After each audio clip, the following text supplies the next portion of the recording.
Myrlie, this man has been dead for more than 60 years. You're talking about him like that's your new little boyfriend. And she says, Medgar Evers was the love of my life, with her deep vibrato voice. And I was just like, oh.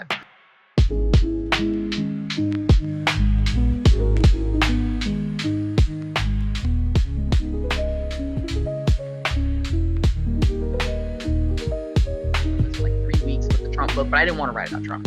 I wanted to write about something else. And I had never read a civil rights love story.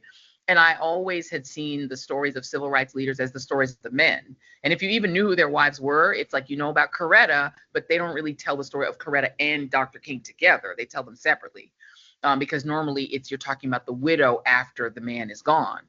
And so I was like, what about doing a story about them together when the man was alive, when the civil rights hero was alive? What was their life like? What was their relationship like? What was their marriage like? I was just curious about it. So that's how it came about. We got to go in the archive and just be there and play. And just myself and my researchers, we just dove in those archives and in those lives. And that's how the book came together. The people who did the civil rights movement, like a minority of people actually actively participated in the civil rights movement. And most people didn't, because most people were afraid to lose their jobs. If just signing up for the NAACP could get you fired, or people were just trying to survive. You have to remember that in this era, Miss Myrlie was a 1950s housewife. Right. She was Wilma Flintstone. Okay. Right.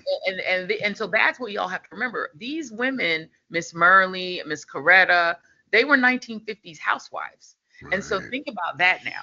So their husbands are not only a civil rights leader, but in Medgar's case, he's an insurance salesman. He has a regular job as an insurance guy, but he's also a civil rights leader. So that meant that she not only had to take care of the house, take care of the kids, cook, do all the cleaning, and also help him.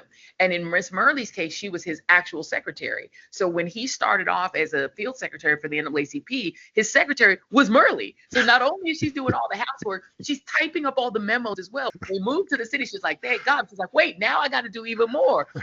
He got her own car so she could drive the kids to school. Then she had to come home, cook, clean, iron his shirts, and she was his secretary. The reality is, you have to remember the role that women had in that era was a complete caretaking role. Men didn't do any of that housework.